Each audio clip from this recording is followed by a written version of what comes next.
Hello जी, अस्सलाम वालेकुम। I hope आप जहाँ भी हैं ठीक होंगे, खुश होंगे, एंजॉय कर रहे होंगे। मैं अभी अपनी यूनिवर्सिटी से एग्ज़ाम दे के निकला हूँ। आजकल हमारे एग्ज़ाम्स हो रहे थे, मैं वीडियोज़ भी नहीं बना पा रहा था। तो मैंने आज ही अपने फेसबुक खोली तो बहुत से लोगों के मैसेज आए हुए थे कि उस्मान भाई आपने ये तो बता दिया कि लो सीजीपीए का क्या क्राइटेरिया है, कैसे एरास्मस में आते हैं, क्या चीज़ें डिपेंड करती हैं, लेकिन आपने ये तो बताया नहीं कि एरास्मस में अप्लाई कैसे करते हैं। तो यार आज बताता हूँ ना। तो घर जाके तहम्मुल से बैठ के स्टेप बाय स्टेप बात करते हैं। ये रहा, एक चीज़ दिखाना मैंने ज़रूरी समझा। यहाँ पे भी ऐसी रिसोर्सेज ज़ाया होती हैं जैसे पाकिस्तान में ज़ाया होती हैं। कोई इतना भी डिफरेंस नहीं है यहाँ में और पाकिस्तान में, लेकिन बहुत ज़्यादा डिफरेंस है। इसको पाकिस्तान से कंपेयर करना शुरू ना हो जाना, बहुत फ़र्क है।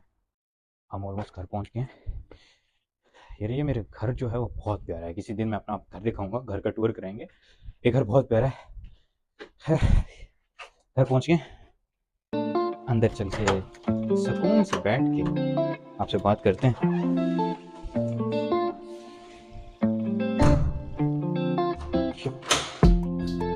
सही है।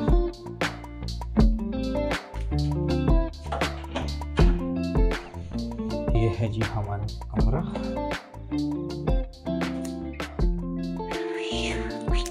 खैर, थोड़ा टाइम दो, तहम्मुल से बैठ के स्टेप बाय स्टेप बात करते हैं। तो भाइयों और उनकी बहनों, शुरू करते हैं कि एरास्मस में अप्लाई कैसे करना है, how to apply in Erasmus. लेकिन बिफोर गोइंग इनटू डिटेल, मैं ये बताना ज़रूरी समझता हूँ कि Erasmus is one of the most competitive scholarships in the world. अगर खुदा ना खास्ता आपको ये स्कॉलरशिप नहीं मिलती तो आपने बिल्कुल भी परेशान नहीं होना। इसका हरगिज़ मतलब ये नहीं है कि आपकी प्रोफाइल में कोई कमी है या आप में कोई कमी है, नथिंग। ठीक है।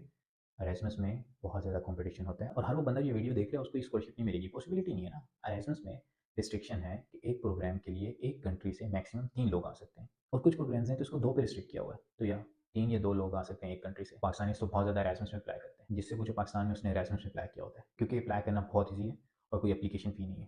ठीक है। तो हर बंदा अप्लाई करता है। आपको कंपटीशन बहुत ज़्यादा होता है, अगर नहीं मिलती परेशान होने की बात नहीं है। Erasmus is not the end of world. दुनिया बहुत बड़ी है, दुनिया में बहुत अच्छी अच्छी स्कॉलरशिप्स हैं। हर स्कॉलरशिप को एक्सप्लोर करो, यहाँ पे भी वीडियोज आती रहेंगी हर स्कॉलरशिप के बारे में। खैर, वापस आते हैं how to apply in Erasmus. Stage number 1, programme selection. यार एरास्मस का जो क्रंच है, जो बेस है इसकी, वो है program selection. Relevancy is the key in Erasmus. अगर आपने सही प्रोग्राम सेलेक्ट कर लिया तो आप आधी स्कॉलरशिप जीत गए। 50% आपने अपना काम यहीं पे कर दिया। सो पहले स्टेप में ही सबसे इंपॉर्टेंट काम है प्रोग्राम सिलेक्शन। ये एरास्मस का क्रंच है, मैं बता रहा हूँ। अगर आपने प्रोग्राम सेलेक्ट कर लिया तो बहुत चीज़ें आसान हो जाएंगी आपके लिए। आपको कोई बहुत ज़्यादा फिर चीज़ों पे इतनी ज़्यादा मेहनत नहीं करनी पड़ेगी। आपने वो प्रोग्राम सेलेक्ट करना है जो आपकी प्रोफाइल के हाईली रेलेवेंट हो। आपकी हर चीज़, आपकी रिसर्च, आपकी एजुकेशन, आपके इंटरनेशनल एक्सपीरियंसेस, आपकी extra curricular activities, everything that you have done in life must relate to that program. फिर एरास्मस में चांस बनता है आपका। तो यहाँ पे आपने बहुत ध्यान से, तहम्मुल से, दिमाग में सारा कुछ निकाल के, सारे ख्यालात निकाल के प्रोग्राम सेलेक्ट करना है। ठीक है। उसका ख्याल भी निकाल देना। तो बहुत से लोग आपको ये कहेंगे कि एरास्मस में बहुत ज़्यादा प्रोग्राम्स में अप्लाई करना चाहिए। I don't support that idea. ठीक है। आप 1-2 प्रोग्राम्स में अप्लाई करो, अच्छे से अप्लाई करो, उसी पे फोकस करो, आपको तब स्कॉलरशिप मिल सकती है। आप बहुत से प्रोग्राम्स में अप्लाई कर सकते हो, 10-12 में कर लो, लेकिन आप अच्छे से फोकस नहीं कर पाओगे किसी एक प्रोग्राम पे। So program selection is the first step, और सारी गेम यहीं से शुरू होती है। सारी एप्लीकेशन इस एक चीज़ पे बेस्ड करती है कि आपकी रेलेवेंसी प्रोग्राम के साथ कितनी है। उस्मान भाई, आपने ये तो बता दिया कि प्रोग्राम सेलेक्ट कैसे करना है, क्या रेलेवेंसी होती है, रेलेवेंसी से की। आपने ये तो बताया नहीं कि कहाँ पे जाऊँ मैं, कहाँ से मिलेंगे एरास्मस के कोर्सेज। डिस्क्रिप्शन में जाओ, लिंक होगा कैटलॉग का, क्लिक करो, एरास्मस की कैटलॉग पे जाओ। वहाँ पे ऑलमोस्ट 200 कोर्सेज लिस्टेड हैं। ठीक है।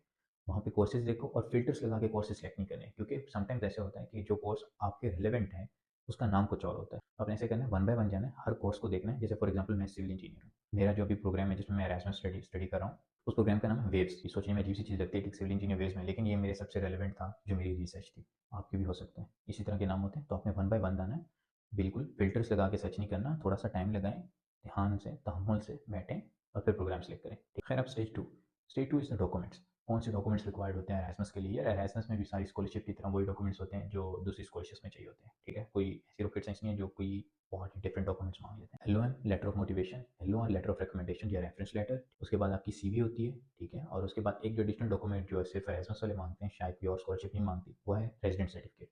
आपको रेजिडेंट सर्टिफिकेट कहाँ से मिलेगा। आप अपनी यूनियन काउंसिल में जाएंगे, उनको कहेंगे कि मुझे रेजिडेंट सर्टिफिकेट चाहिए। उस पर बस ये लिखा होना चाहिए कि ये बंदा यहाँ पे रहता है सिंस चाइल्डहुड या इतने अरसे से। एरास्मस वालों को इससे कोई गर्ज नहीं है कि आप कहाँ पे रहते हैं। ठीक है। गाँव में रहते हैं, शहर में रहते हैं, एरास्मस इस चीज़ पे डिपेंड नहीं करता कि गाँव वालों को स्कॉलरशिप ज़्यादा देंगे या शहर वालों को ज़्यादा देंगे। एरास्मस इसके ऊपर बेस्ड नहीं है। ठीक है। तो इस चीज़ पे बिल्कुल ना जाना कि गाँव वाला एड्रेस दूँ या शहर वाला, दिस डजंट मैटर। ठीक है। अगर यूनियन काउंसिल वालों को समझ नहीं आ रही तो डिस्क्रिप्शन में मैं रेजिडेंट सर्टिफिकेट का टेम्पलेट दे दूँगा, उसे फिल कर लेना अपने हिसाब से, ठीक है? और यूनियन काउंसिल से जाके साइन करवा लेना, साइन तो कर ही देंगे वो। Second second is the most important document SOP या लेटर ऑफ मोटिवेशन। यार लेटर ऑफ मोटिवेशन में कहानियाँ नहीं लिखते, सबसे इंपॉर्टेंट चीज़। और लेटर ऑफ मोटिवेशन किसी से माँगते भी नहीं है। आजकल सीन ये है, जो मार्केट में एक नया ट्रेंड आया है, उस्मान भाई या ये वाले भाई या लुमिनाइज़ को मैसेजेस आ रहे हैं कि आप अपना लेटर शेयर कर दें, I want just get an idea. यार ऐसा नहीं होता। आप उसका एक बार पढ़ लोगे, अब वही चीज़ें लिखोगे। अब मेरे पास जो भी लेटर्स आ रहे होते हैं, मैं पढ़ रहा होता हूँ, एक ही कहानी लिखी होती है कि since childhood I had a passion so I pursued a degree in mechanical, electrical, whatever, in civil, ठीक है? और फिर मैंने एफवाईपी भी उसी पैशन पे किया और फिर अब मैं मास्टर्स करना चाहता हूँ उसी पैशन पे। यार ये कहानी है, हर बंदा ये लिख रहता है। अगर आपका लेटर ऑफ मोटिवेशन डिस्टिंक्टिव नहीं होगा, डिफरेंट नहीं होगा, तो बहुत मुश्किल है आपके लिए। आपका मोटिवेशन लेटर टेक्निकल होना चाहिए। फॉर एग्जांपल, आपने कोई सेमेस्टर प्रोजेक्ट किया था, आपने एफवाईपी किया था, ठीक है? आपके बैचलर्स में। आपको उस प्रोजेक्ट में क्या चैलेंजेस आए और आपने कैसे ओवरकम किया और कैसे उन चैलेंजेस को आप अपने मास्टर्स की थीसिस में परस्यू करना चाहते हैं। बहुत से लोगों को ऐसे लगता है कि Erasmus is just an party, यहाँ पे एकेडमिक्स पे उतना फोकस नहीं किया जाता और बहुत ज़्यादा जिस बंदे की एक्स्ट्रा करिकुलर एक्टिविटीज़ हैं, वही एरास्मस में आता है। भाई, दिस इज़ नथिंग, ठीक है? ऐसा कुछ नहीं है। एरास्मस में मेन चीज़ एकेडमिक्स ही है।